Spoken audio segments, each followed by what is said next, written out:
All right. Well, I think we are set for time and ready to start. So, first of all, welcome everybody to this really awesome acquisition research symposium and innovation summit this year. Today's panel is on a topic that is particularly exciting, I think, given where we are, looking at modernizing defense acquisition, modular systems, AI, and software compliance. I'll be chairing your panel today. My name is Hendrey. I'm the Executive Director for the Program Executive Office for Integrated Warfare Systems. We've got a portfolio of over 170 weapons, combat systems, sensor programs, all on the surface fleet, as well as carriers and amphibs. And so we are super excited about how we're able to use AI, not just in our acquisition programs, but also in development. So today on the panel, I am joined by the distinguished John Robert, who is the Deputy Director for Software Solutions Division at the Carnegie Mellon University Software Engineering Institute, as well as Adam Bouffard, the Group Lead and Principal Decision Analyst for the MITRE Corporation. So before we jump into each of their presentations, I'm going to turn it over to these fine gentlemen to introduce themselves. And I'll go ahead and start with you, John. Great, thank you so much. Really happy to be here. As you heard, my name is John Robert. I'm Deputy Director for the Software Solutions Division at the Carnegie Mellon University Software Engineering Institute. In that role, we support many different DoD partners as part of a research transition partnership. We also lead a portfolio of research projects. I personally also lead some of the research in AI augmented acquisition. Thank you. Wonderful. Right. Thanks, John. Over to you, Adam. Adam Bouffard. I'm a Principal Decision Analyst at MITRE Corporation in the Center for Acquisition and Management Sciences. I've been with MITRE for about 10 years. It'll actually be 10 years in October. Previous 1102 with Naval Sea Systems Command and Office of Naval Research. And CAMS has been digging into AI here recently with a ton of different sponsors, and excited to share our research. Wonderful. Well, so thrilled to have you both here. Have read the papers and super excited for you to share the work that you've done with the folks here today. So John, why don't you go ahead and kick us off? Great, thank you. The slides hopefully will be visible here. Great, thank you so much. The title today is Accelerating Software Acquisition Using Generative AI for Regulatory Compliance.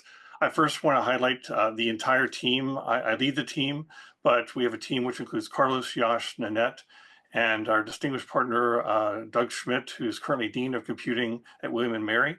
I put the contact information there because this is all about sharing the beginning parts of the activity and the research. It's not a complete yet. We're in the process of some of the things I'll share in a moment, but really encourage everyone to reach out to us, share your thoughts, ideas, criticisms, and suggestions. We really want to hear, and I thought this would be a great community to get some feedback from. Next slide. Next slide. Okay, today first part is going to be discussing motivation for AI augmented acquisition. What do we mean by that, and why do we think it's important? And then talk about the regulatory compliance for software engineering and software acquisition. Next slide. So this started because of a report that we released about 3 years ago called Architecting the Future of Software Engineering.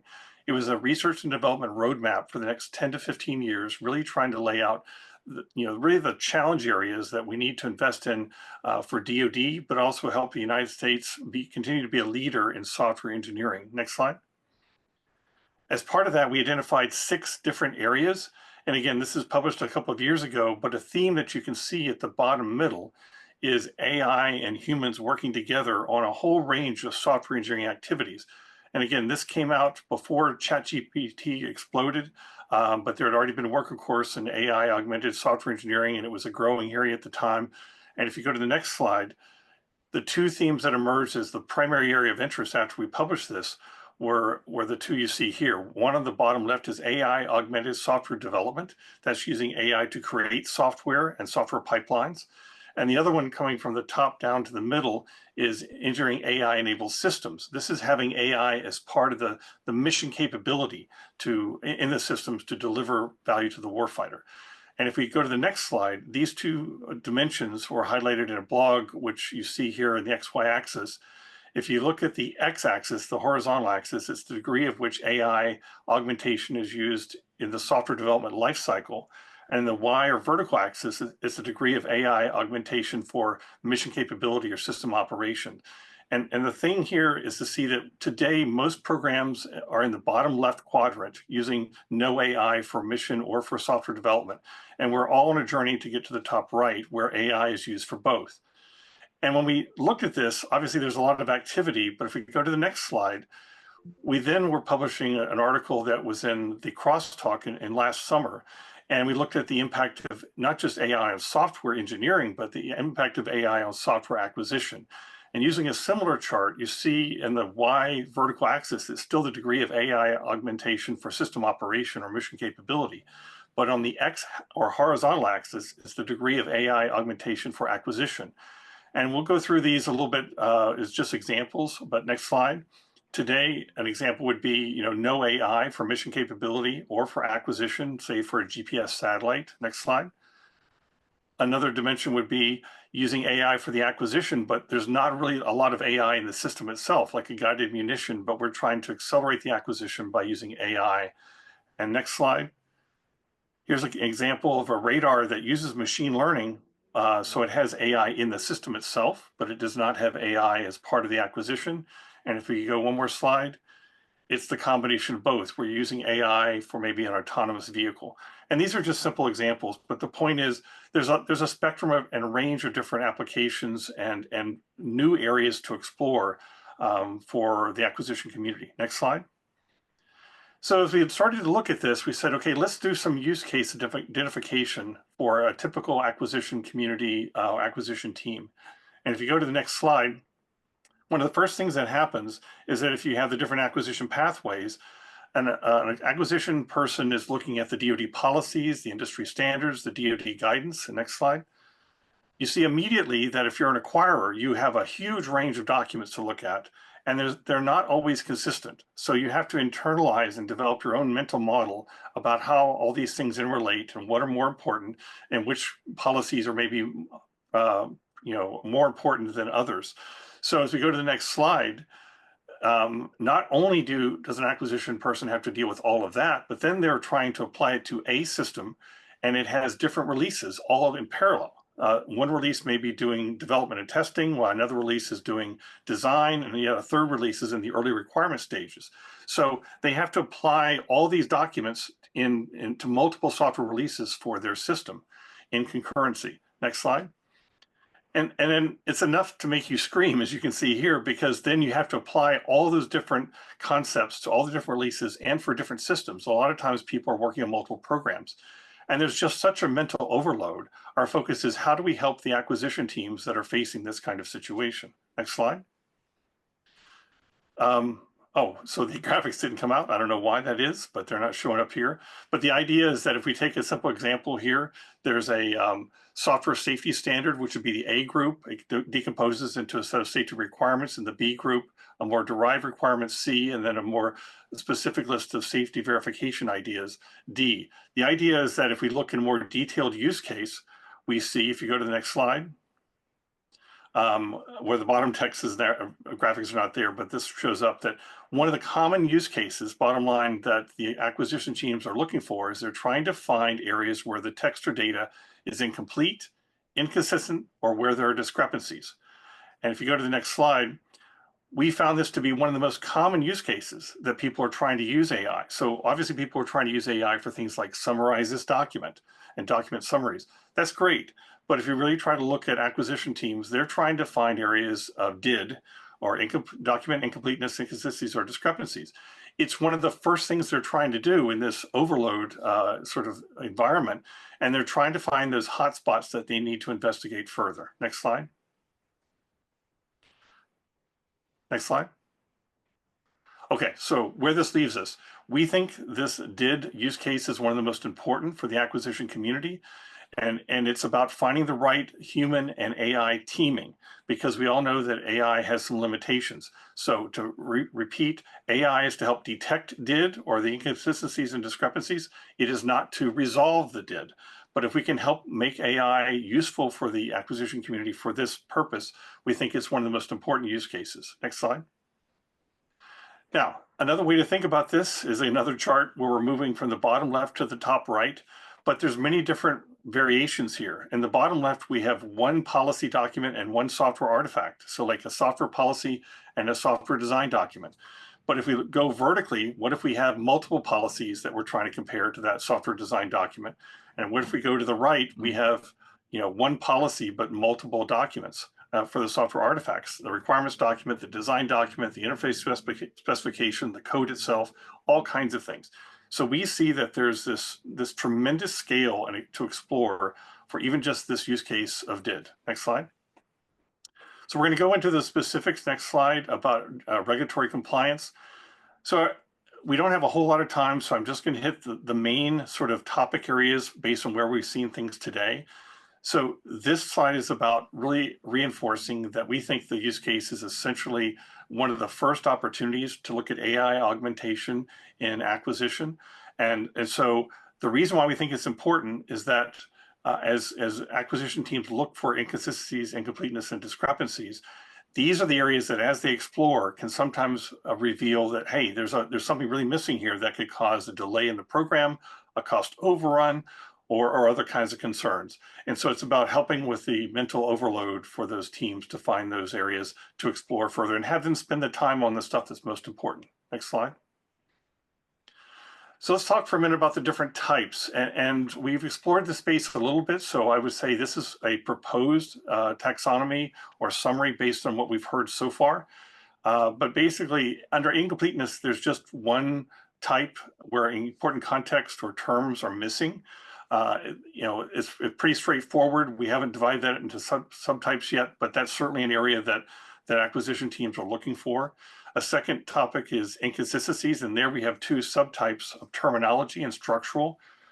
Those are important both for the acquisition teams that are looking for inconsistency. They want to try and mentally understand, hey, what type is this and why does that matter to me? Because some things are more or less important to them based on these types.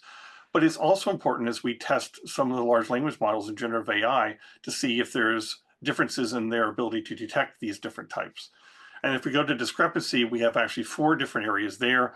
We may narrow it down even a little bit further from those 4, but factual and policy, obviously 2 of the most important for the most common cases we've seen, although there are cases for acquisition where the theoretical discrepancies can be important as well. Next slide.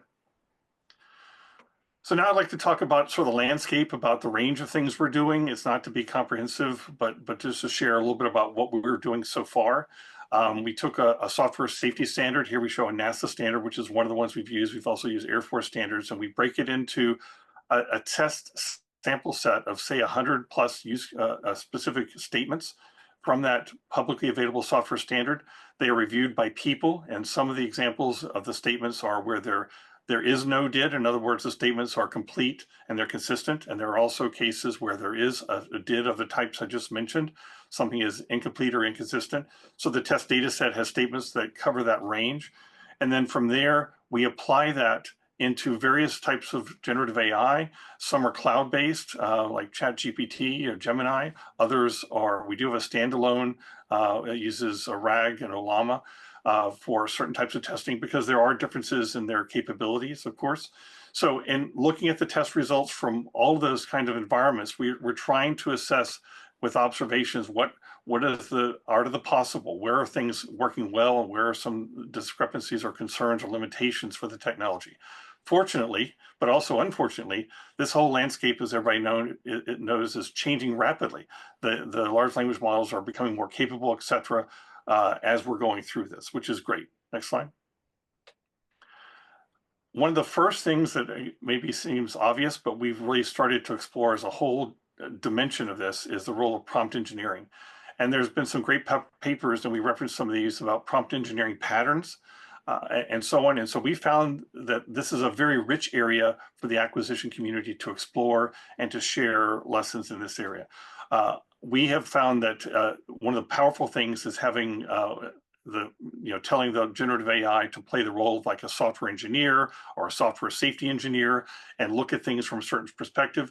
But we've also realized we have to declare in the prompts how we define incompleteness, inconsistencies, and discrepancies.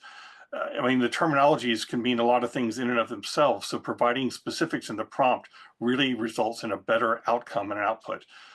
We have explored also the role of vector databases and how those kind of things affect the prompts.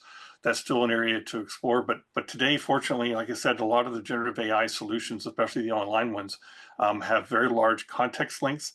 And there's a lot that can be done with the available online things, at least for public data. Of course, you can't use CUI data or anything else for that. Next slide.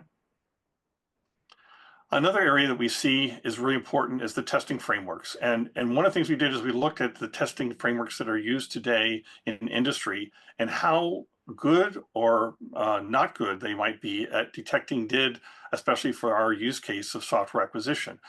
And what we found kind of surprised us. I mean, we've seen that the testing framework needs to be more robust in this area. There are existing frameworks that test for DID in certain cases. So for example, take a document, summarize the document, and look for discrepancies between the original and the summarized document. And that's nice.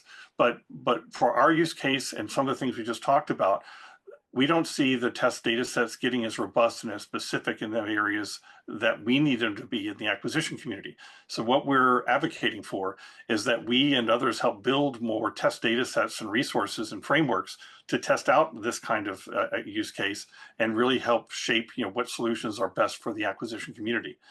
We also see that there's a need for more real-world case studies, and we have some of those started already. Next slide. Another thing that's probably self-evident, but it becomes very difficult as part of the research is, as we talk to acquisition teams, detecting DID is not one of the kind of things that acquisition teams track. I mean, they're tracking about how quickly they are able to move forward with certain things. So we see a need for use cases that really explore and track time a little bit more detailed level for the acquisition teams to look at the potential time savings and workload reduction of an automated DID detection. We're also looking for how the human AI interaction needs to work together so that the humans trust the results a little bit. That's always a part of the human AI teaming part. So we have a small team that's exploring that right now, and we think there's more that's needed as a community. And then as well as helping to summarize some of the LLMs and what are some of the LLMs are stronger in these areas. Next slide.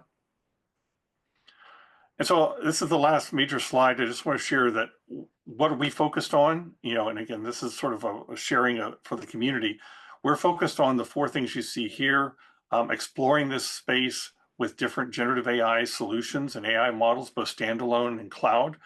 We're focused on creating test data sets and expanding the test resources for the acquisition community on the DID use case.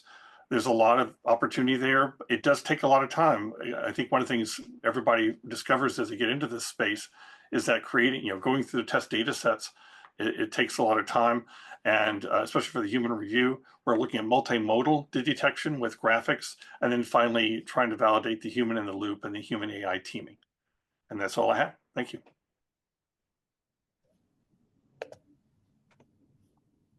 Awesome. Thanks so much, John. Incredibly rich in terms of how do we apply AI to the software acquisition process.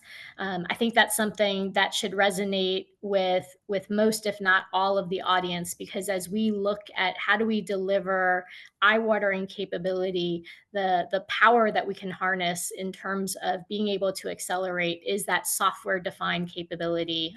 So I think that is just an incredible roadmap with a lot of really great specific areas in how we can look at it at different phases of the software acquisition process. So that is a great, balance to what Adam's going to talk to us about. I'm going to turn it over to Adam here, and he's going to talk about how we use AI at different phases of the acquisition process. And so for all of the different roles that we have in our acquisition community, everybody should take a piece of learning from this and see themselves in this presentation as well. Over to you, Adam. Thank you. All right. So I'm going to talk about our research around accelerating the future, leveraging AI for transformative federal acquisition. We put together a robust team of authors from NDIA, ETI, and MITRE to conduct this research about how we can better leverage AI in the acquisition lifecycle. Those authors include Ryan Novak, Chris Barlow, Wilson Miles, Greg Foreman, Zeneb Karbouche, and Kevin Forbes. And this all came from working with NDIA back in October of 2024. We hosted a symposium around leveraging AI, and that was sort of the impetus or jump off point for us to do this research. And we conducted interviews with SMEs, inputs from companies, inputs from the government, and additional research around it. I'll be breaking down the presentation on the next slide. So we'll begin with how we broke down the acquisition lifecycle, as she just noted, and the research around the tools associated with that. Then we'll take a look at the barriers to implementation and how we can alleviate those. We'll review some considerations for AI integration, and then we'll wrap it all up with recommendations for success. So let's take a look at the acquisition lifecycle on the next slide. Okay, so you can see, as she said, everybody can be familiar with this. We broke it down into 5 phases here that are in the big boxes. This is based on our research and aligning to the AI tools. And everybody familiar with acquisition knows planning, solicitation, evaluation, award, and post-award. Within those phases, we also broke it down into 9 task areas. And we've tagged those task areas with the little AI symbol there and fodder around how AI can be leveraged for those different task areas within each of the phases. And you'll see that the vendors are listed in the phases. They may not necessarily be specific to that phase, those tools, but we found that was the best spot to have those different vendors in there. So some of them may span all 5 phases, multiple phases. So they're not phase specific, but we wanted to show the plethora of tools that are out there. And so you can see there's a ton of them out there. And our thought process for this was contracts directorates could use this as sort of a market research tool, right? If you're looking to implement AI or try out AI tools, you can look for different phases. You can see what's out there. The report goes into more detail around what each of these vendors do and their tools do for each of these phases. And it also goes into, for the task areas, how AI can be leveraged for each of them. I'm not going to go into that in depth today due to the time constraints, but we further break them down again, provide more detail in each phase and each task area. Again, this is meant to be a tactical market research thing, so a starting point for contract directorates to get started and sort of look into what tools they can use and where they want to implement it. And on the next slide, we'll go into the barriers, which is a big part of our report. So for the barriers, the paper goes into additional barriers. We chose these 4 to show in the presentation because we felt they were the most impactful. The first one being data quality and ownership. This one cannot be stressed enough. And we'll drumbeat this one throughout the presentation, but if you have bad or incomplete data, the AI will not be beneficial. And you need to make sure that you're implementing it. And if you implement it with bad data, failures will occur, people won't want to use it. It'll not be a good look for the AI tools. So first and foremost, you have to have good quality data and complete data. Our research did find that the DoD and industry have struggled with the quality of data in the acquisition life cycle, and also lack of sharing the data across. So there's a lot of good data, but it's siloed, and if you need to share it across different areas if you want to inform tools and models properly. The next would be security compliance and ATO. This was drumbeat big time in our symposium as well as in our interviews and the research. This is oftentimes the longest pole in the tent and the most expensive for vendors to implement. The DoD has done a good job of implementing continuous ATO, assess-only process, things like that, but it's still the long pole in the tent, and it's still a barrier that we have to break through if we want to implement AI. Education and training. So we did reference in our report, RAND's research found that 50% of DoD civilian acquisition workforce is 40 years old or above.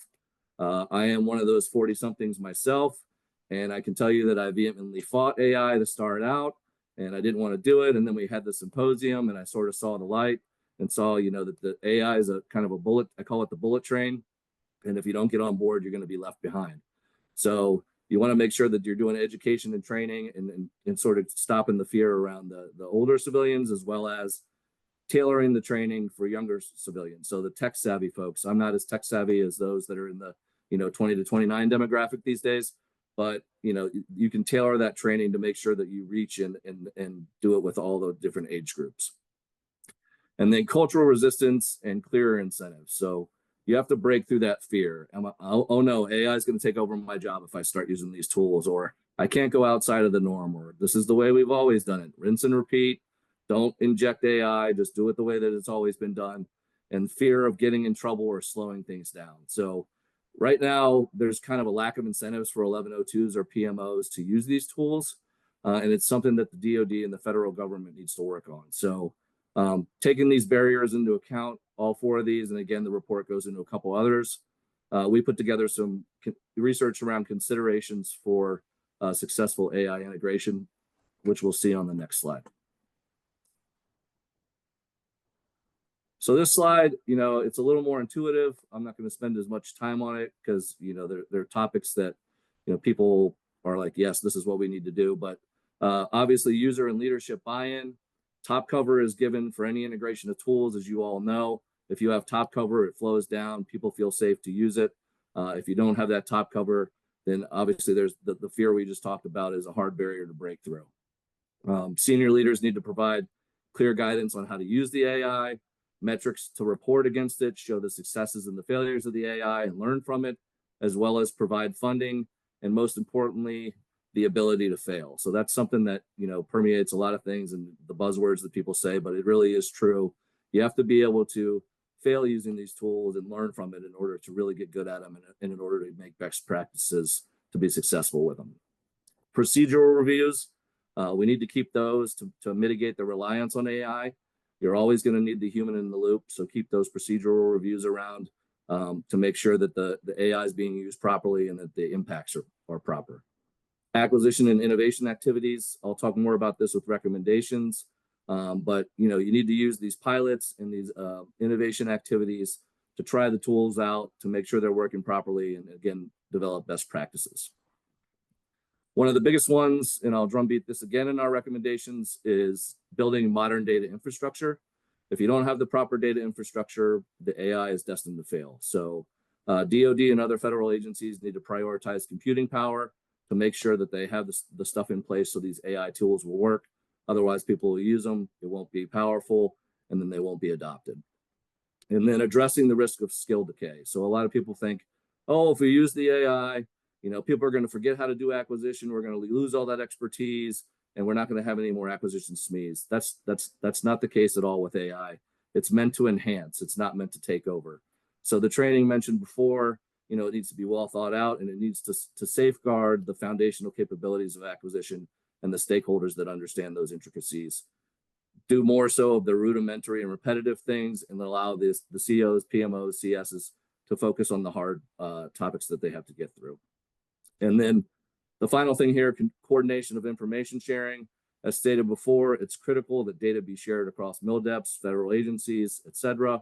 If you're sharing that information, then the AI will get better going forward. And that sort of leads into our recommendations on the next slide.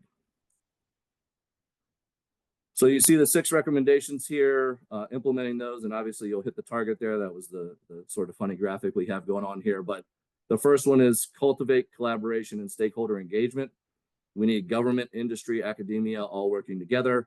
I think we sort of have this in this panel right now, which is great. Cross-cutting teams with expertise from different areas. We need all the different lenses to do it. So we need to have that stakeholder engagement in order to make leveraging and integrating AI successful. Analyze the acquisition lifecycle. So similar to what we showed on slide 1, agencies need to truly understand their acquisition workflows. They need to understand their workforce issues, and they need to look for ripe areas to pilot the use of AI. In the report, we sort of reflect on the DHS had a certain area where they did it, and they chose the market research task area, which in our graphic on the first slide was in phase 1. And the reason they chose this is because if you use the AI tool and everything goes wrong and you screw it up, the impact is, your market research might be a little off, but it's not going to impact it as if you were in the middle of a source selection and you decided to test an AI tool for evaluation that wasn't a pilot program, and then things go awry.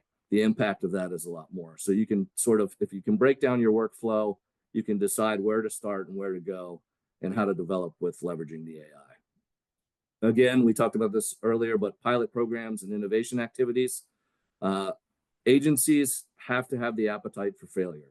Fail fast and fail often is always the catchphrase, but it's really true. You need to be able to fail, learn from it, move forward, and continue to build on what you're learning from all that. So you have to design pilots to be if they're successful, they can be implemented elsewhere, and then foster experimentation. So if you don't want to have the pilot, you can take maybe some old acquisition data, go prototype, see that it's working, and then maybe have a pilot with the prototyping after you've gone through the use of the AI tools, and use those innovation activities to research and prototype wherever you can. Instituting training programs and fostering AI literacy. So we talked previously, about the 40 plus folks in doing the training, as I'm one of those, but it's crucial to breaking through the barrier. You have to have comprehensive training programs that are thoughtfully put together. The team came up with potentially a DAU AI and acquisition certification program where you could be using the tools, testing them through an acquisition thought process and things like that. And then again, it should be tailored though to the role and the experience level. So myself, I'm a novice. I'm still learning how to do prompts. I'm still learning what the tools do, how they work. My training is going to be different than maybe a data analyst who's very familiar with AI, who's been using it to go through their analysis. So there can be different levels of training around it, but you want to have that continual AI literacy. As we all know, it's moving extremely fast and becoming better and better every day. So we need to have the training move with it. And then the final one I want to drumbeat here is invest in infrastructure and data governance. We mentioned that as the barrier earlier, and it's something that we heard throughout all of the things that we've done with AI recently. So this includes governance, data sharing, access across the DoD and federal agencies. We need to create standards around it for data collection, usage, and sharing. And then another thing that the team came up with, potentially an S&T portfolio where we would support the development of acquisition tools, and through that science and technology, be able to sort of develop it out, use it across the DoD, across other federal agencies, and capture the goodness of what you get out of that. So with that, on the next slide, we have MITRE and NDI, ETI are constantly working together to collaborate to further go through AI. MITRE has the acquire that we're using, and then you have here my contact information, Ryan Novak's contact information, and Wilson Miles. So you can reach out if you want to ask any questions, but we believe, those 6 recommendations that we have, working to break through the barriers, and the research that we have in our report will be valuable in terms of being able to leverage AI and being able to implement it within the DoD and other agencies. And with that, I will turn it back over. Wonderful.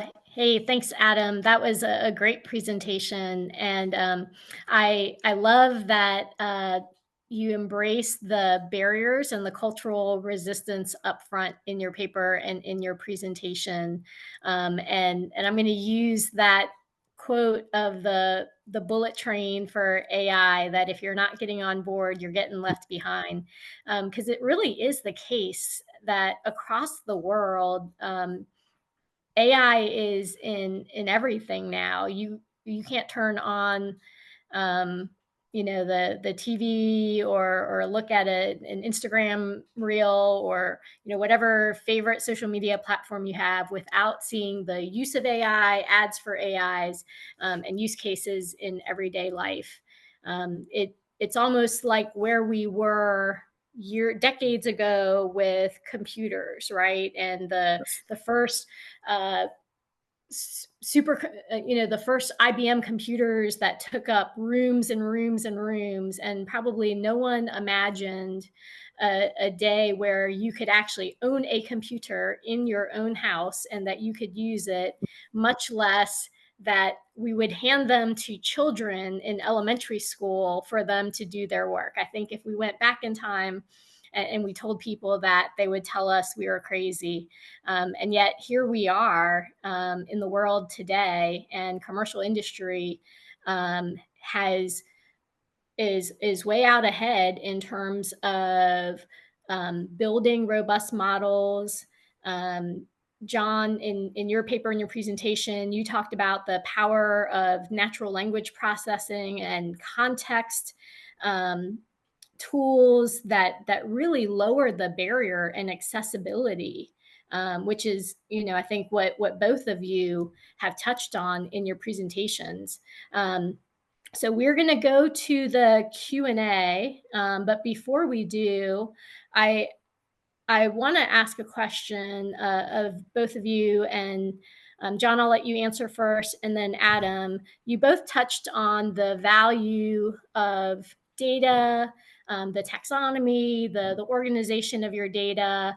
What do you think are the biggest challenges and the biggest opportunities that we have as an acquisition community to getting after our data? Wow, that's a great question. I think there's different levels.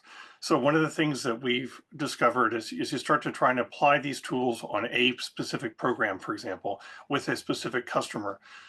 One of the things that comes about is that they have a whole range of data in different spaces, some of which they're trying to leverage, some of which with some conversation we can talk together about how to leverage. But that takes some of the things that Adam talked about, bringing in some of those different pieces. And one of the immediate things that comes about is the security of the data, which I think that's one of the biggest challenges. Even for non-classified CUI data, we cannot put that kind of information out and use online services. We have to use standalone approaches. So that requires us to build an infrastructure separately that's standalone and certified or accredited to handle that kind of data. And I can tell you through our experience, that takes time. Getting the certification accreditation, it's not something that you can just turn around in a couple of days. So I think that's another challenge, is the security of data, how to integrate the different data. But the opportunities is that we can start small. Over and over again, we found success even just trying to use small data sets in small experiments and building and growing from there. And although it takes time, I think that incremental approach helps us also understand the risks, and also, where are some of the ways to sort of overcome those risks or manage those risks as we go along. I'll stop there. I'm sure Adam has some additional things too. I think, from our perspective that we found at MITRE is the way that like 1102s and acquisition shops do their stuff is like, I did this huge acquisition, I did this multi-year acquisition, I did this GWAC acquisition, and I have all that information either on my computer or I know where it is on a share drive or on a SharePoint, but there's no like central repository of goodness. And trying to capture, even working with some of our sponsors, we try and capture like, hey, do you have a good exemplars that you want us to base the outputs of what we're putting into these LLMs, or we're putting into these AI tools? And it's hard to like get them all in one spot because they're just the way that acquisition goes. It's kind of specific to that CO, CS, or that particular branch or whoever's doing it. So trying to get all those exemplars in one spot, but also to John's point, like everyone's scared of, well, where are you putting it? Where's it going to be used? Who's going to see it? Is it, the CUI? Is it, whatever it can be. So it's a hard problem to crack as to how to gather all the goodness and how to make sure the goodness is all secure at the same time. So that's sort of what we've, at least what we, and I'm a novice with the AI, understanding the AI tech side. I'm an acquisition guy. So the fear is definitely there with folks, is like, well, if I give you all this data, where are you going to put it? Where's it going to be stored? You're talking about some of the high side stuff as well. So it's definitely a tough problem to get at. Yeah, absolutely. And great point about, I think what you've described as silos of excellence or pockets of excellence in some of these efforts. And certainly as people conduct pilots, we want to be able to get consistency of benchmarking of results across all of those different pilots, because I think that's a true power that we can harness, is if we're all experimenting and then we find what are the winners and losers that we can maybe collectively go all in on. There's a huge opportunity there. Organizationally, things that come to mind are DAU, the Defense Acquisition University, could be a great leader or organizer in some of this work.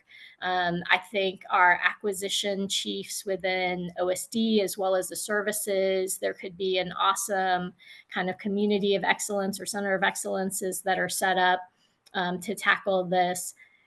So really great thoughts there. I'm going to switch over. We've got some questions in the Q&A. So I'm going to go ahead and take this first one. And so the question here is, first of all, thanks for your briefs and integrating AI into everyday tasks, and especially acquisition. This person is an older user of AI, but it significantly assists in their analytical work. Who at the OSD level or Don level is hearing these same conversations? Because we need adopters of tech to increase competitiveness.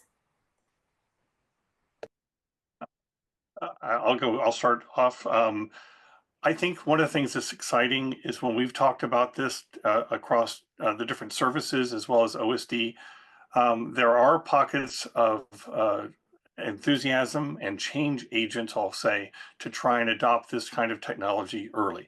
There are also pockets of people that are very concerned and are very cautious, and understandably so, for a variety of reasons.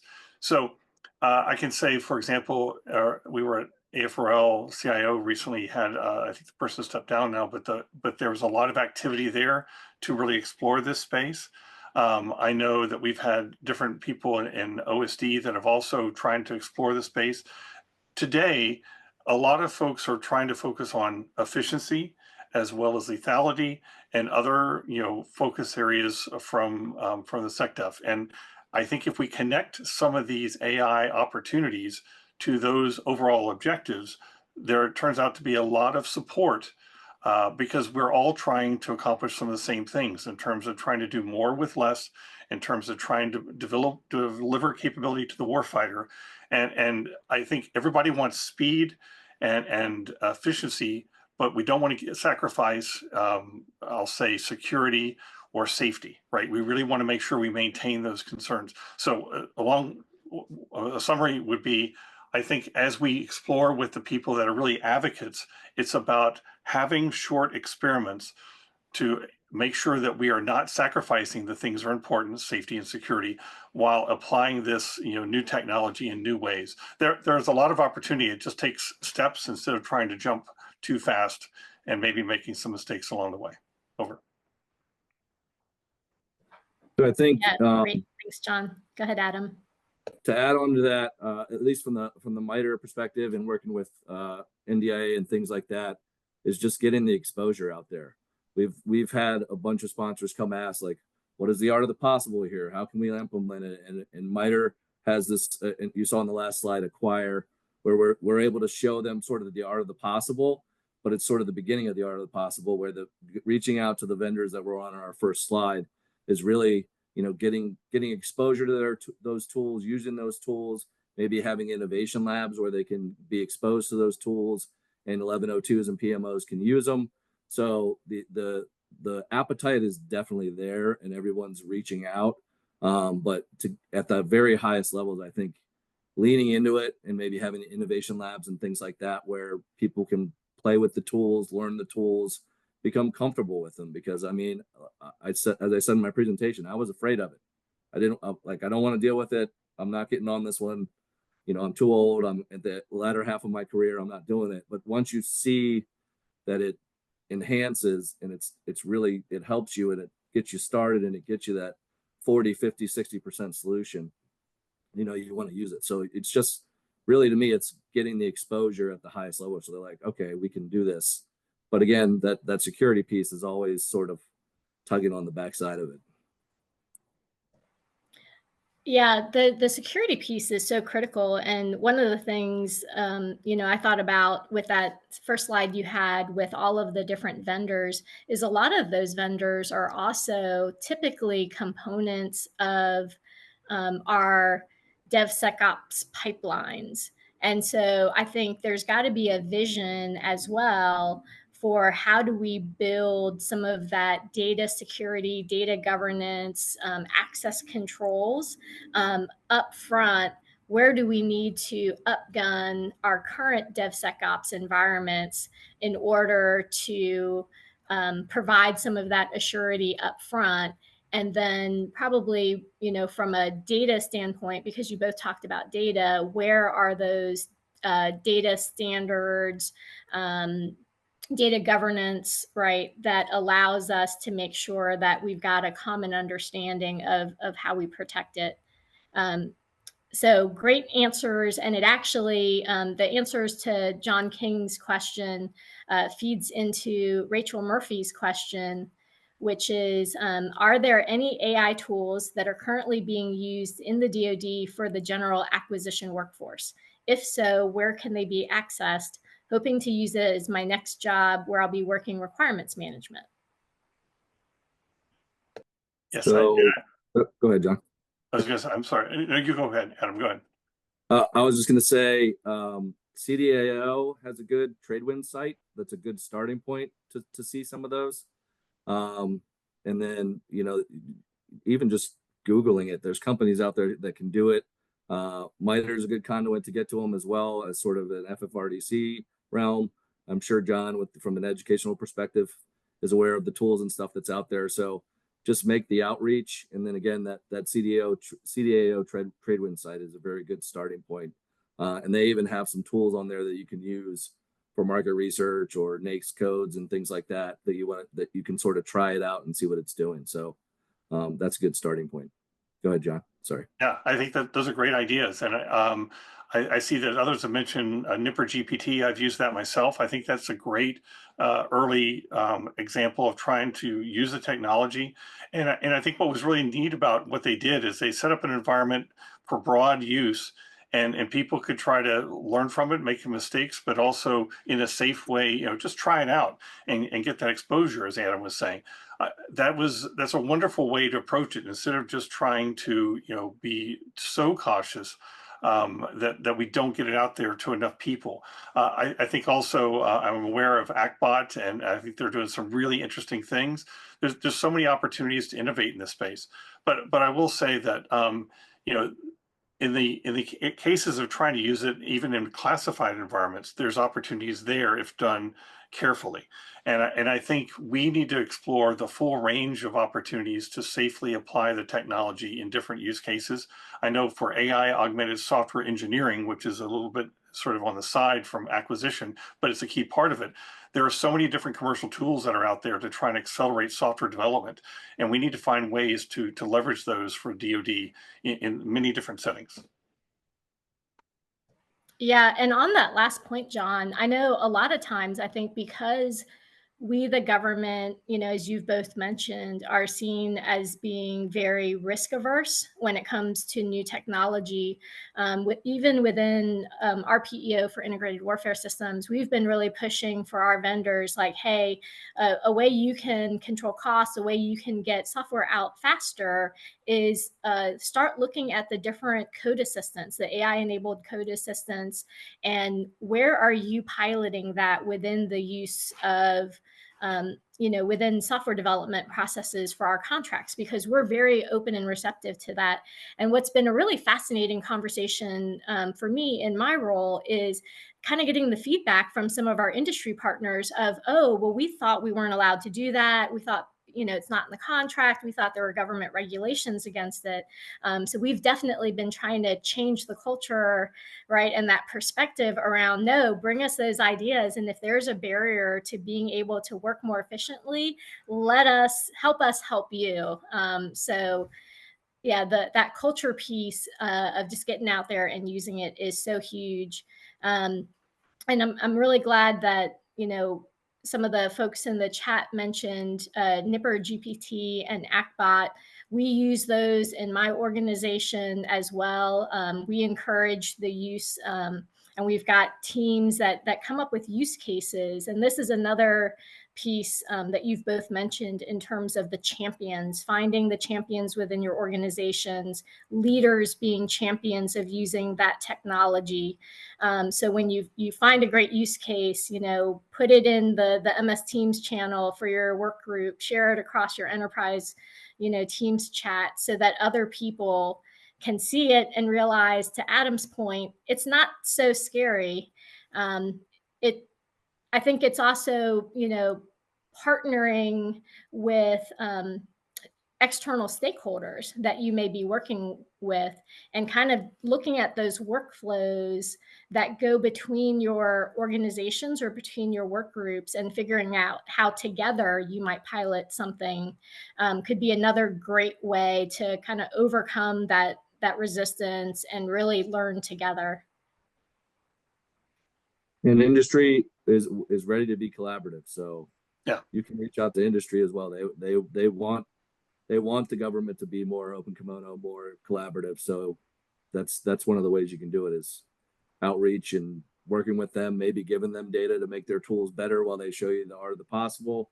Whatever you can do to be collaborative with industry, we drumbeat that on our team. So yeah. Can I just amplify that? I think that's a great point. Industry has invested a tremendous amount in the infrastructure and the tools to leverage generative AI for a whole range of different types of things. And it doesn't make sense in most cases for people to reinvent that infrastructure. So finding the right partner that can provide sort of the range of services it takes a little bit of time, but it accelerates tremendously the advancement and the ability to try things quickly. And I absolutely agree. Industry partnerships are a great opportunity here, and we should all explore that. Yeah, and that's 100% aligned to SecDef's philosophy of starting with commercial solutions offerings, yes. right? I think this is a huge paradigm shift for us as acquisition professionals, because we kind of grew up with, hey, we're doing development for specialty systems. We're going to pay for government data, the TDP. We're going to like define what we need, and we're going to tell someone how to build it. And so we've got to disrupt ourselves in order to be more lethal, more effective, because you're right, it's out there, and we don't want to recreate it. We don't want to take that, not built here mentality when it's so readily available and accessible. So to that point, do either one of you want to talk a little bit about maybe a strategy on using API connections instead of trying to host everything within our government ecosystems? Sure, I can start on that. I think we've been using API approaches on some of our experiments.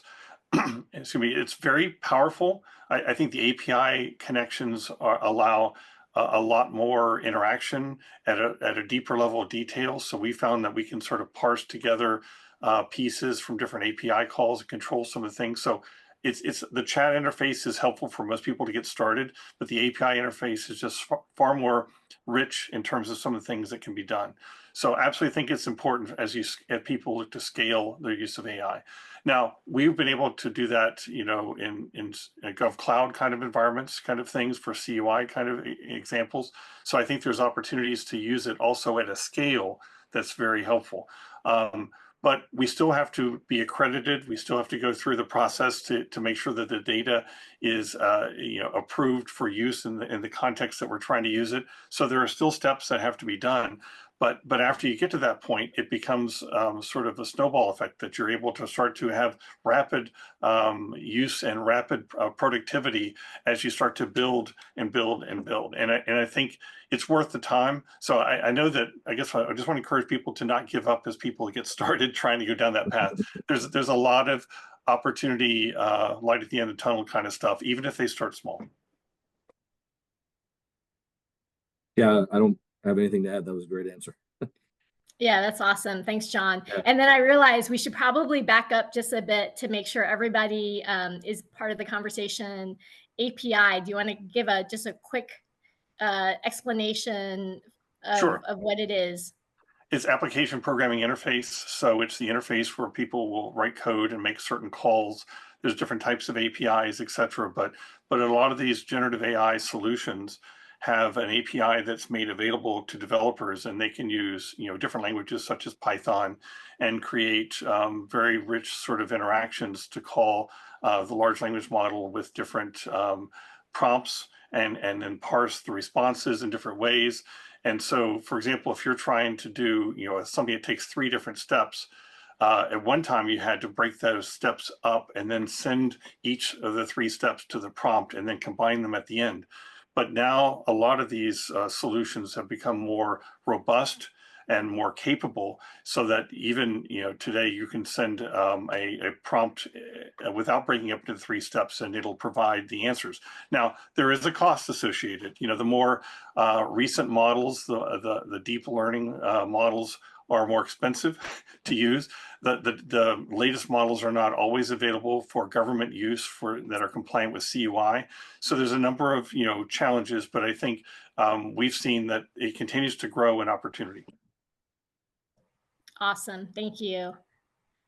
All right, so we've got a great question here from Art Nicewick. And the question is, have you been looking at agentic AI patterns for agent collaboration or automation? Examples are all enhanced RPAs, which I think refers to a package for a hiring action, sorry, that was not all, it was AI enhanced RPA, and or AI generated training and feedback. I don't have anything else. Do you have anything on this one? I can answer at least part of it. So another great question. So agentic AI, and the reason why I have some exposure to this is because it's really a big thing in AI augmented software engineering. So I know it's sort of adjacent to AI augmented acquisition, but there was a recent conference just in the last week or two for International Conference on Software Engineering. It's one of the biggest research conferences internationally.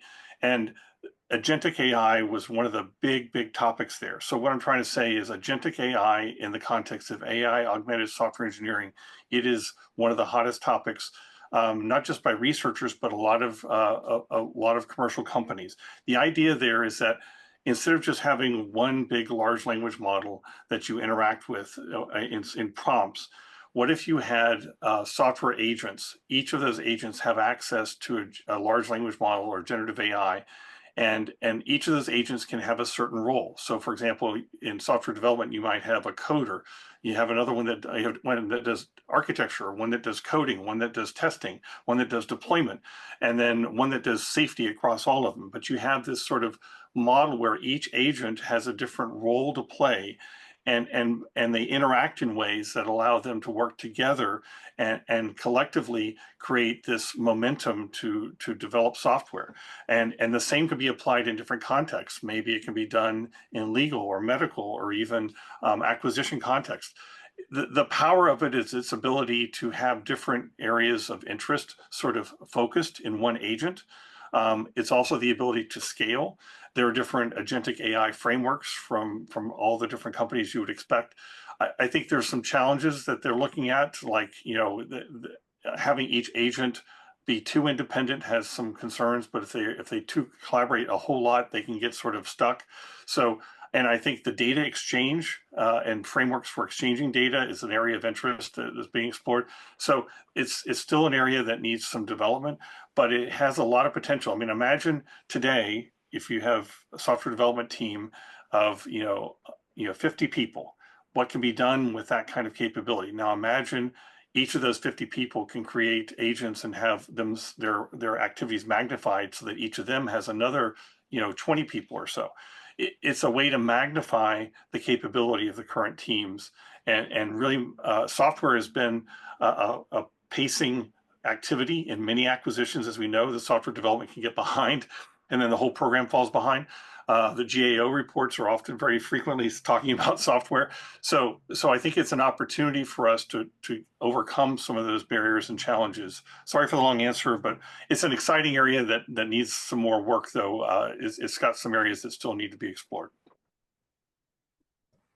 Yeah, and it's definitely one where you can imagine across the different functions of the acquisition lifecycle and all of the different specialty areas that you could have folks developing, you know, their own areas, and then have kind of this, you know, as Art mentions, this like virtual IPT where they're all coordinated, you know, at that program office kind of level of working together. So that was a great question. So Robin Yeaman has, Yeaman has a suggestion for another tool. Have you all used Ask Sage? And then she's got she or he has a link to the Ask Sage software. I know Robin. Hi, Robin. The answer is I know of it. I have not personally used it, but I've heard some good things about it. I think that's another example of trying to allow people to use, you know, generative AI early and try to explore the tool. But I don't know, Adam, if you've used it. No, I have not.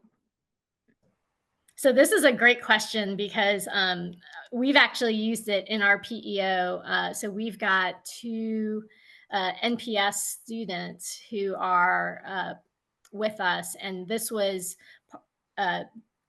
implementing Ask Sage for PEO IWS was their capstone project. And so for us, what they did was they actually worked with Ask Sage, and then they worked with our expert acquisition PAPMs, our principal assistant program managers, very senior acquisition expertise, people with ACATs, you know, 1 through 4 and below. And then they also ingested our acquisition documentation into Ask Sage. And so imagine a chat GPT that was trained on your program office data, and all of the documents and historical work that had happened before. So in the prototype that they did, one of the use cases was to take an acquisition strategy and say, hey, Ask Sage, tell me, is this acquisition strategy FAR compliant? And of course it was, so that's easy.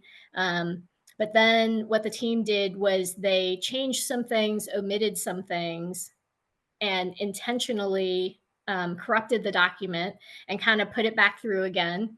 And Ask Sage correctly identified where things were not compliant. And then they went a step further and asked, hey, tell me how I would fix this.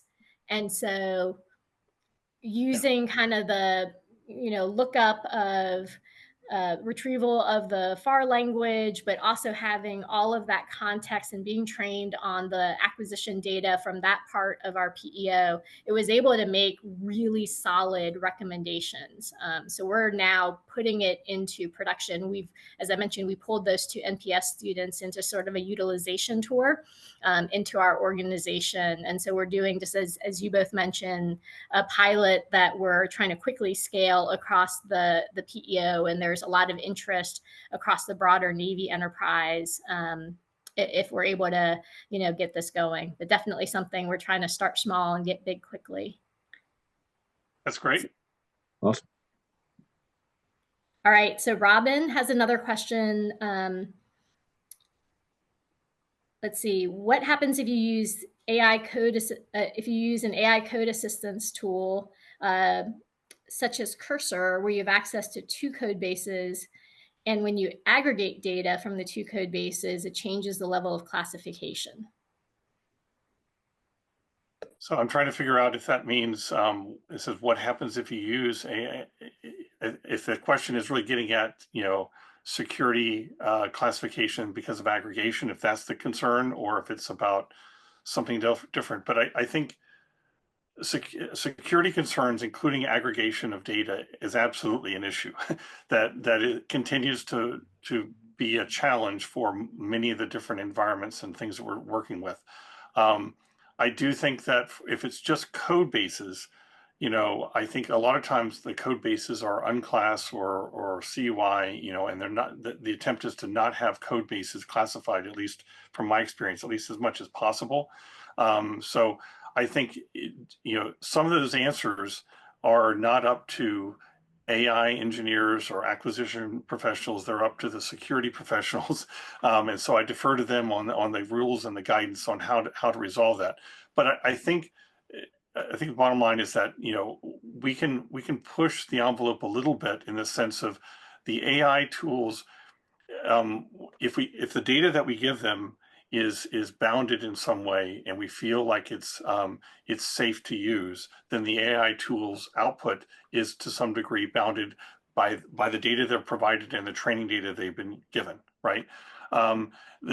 They may invent ideas that happen to be, in some ways, crossover to classification, but they're bounded because of the data they're given and the data that they're trained on, that they're trying to do certain things. I think that we need to be careful when we start to stray outside of those boundaries, where we give it different types of data, and that's where the entire accreditation process and all that stuff needs to be isolated or protected.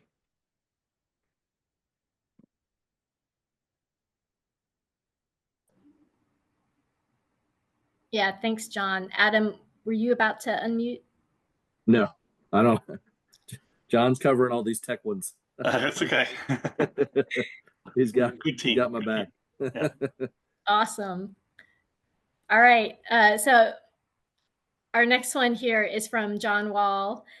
For teams hesitant to use AI due to CUI risks, could posting a draft requirement, such as a PWS draft as RFI, publicly after all OPSEC and in-house review, like through sam.gov or GSA eBuy, serve as a safe baseline to then use the same release documents for feeding into a non-IL4, IL5 LLM, generating refined verbiage or content with AI tools? I can give the novice answer of it sounds like you could to me. If it's publicly available, it's free game. But John, I don't know if you have any. Essentially, they're saying if I've released it on, GSA or whatever, wherever I'm putting it, where everyone can see it, can I use it in a AI tool? And I think if it's publicly available, I believe you can. Yeah, I would lean the same way, Adam. I think that if it's public data and it's publicly available tools, etc., I think it's safe to do it. Take away the AI stuff, the open intelligence, kind of thinking from a couple of years ago, where there's a lot of classified stuff, and then they started to say, but if you start to just search on the web, you can find certain things, and they were trying to understand the areas that are common or different. I think there's always been this aspect that there's a lot of public information out there, even that can be very interesting for people to understand. And so, getting back to here, I think that if you're using public information and you feel that you understand that it's all open and distro A, that you're pretty safe to use it for any cases. Now, the next thing is, after you get the output from the AI, how you use it and what decision making you're doing with it. You have to make sure that you verify and confirm that it's correct, and all the other safety checks to make sure what you're getting out is accurate. Yeah, that's what I would do if I was doing a new acquisition that I didn't know how to do. First thing I'm doing is going out to see what's on sam.gov, who's done it before, who's done it successfully, and looking for whatever's publicly available, and then canvassing my personal network. So I don't see that it's any different than doing that. You're just using an AI tool to distill it. Yeah, I think this is another area where if they're running into barriers or problems, maybe they have conversations, open conversation, open discussion, so people understand the risk and the opportunities. Hopefully, would help overcome the concerns. But I'm not a legal expert, so I'm not giving legal advice. Yes, but I think that having the conversation is healthy, so people understand the risks and opportunities. That's the other thing. If you're an acquisition guy, go ask legal first. Yes, good advice.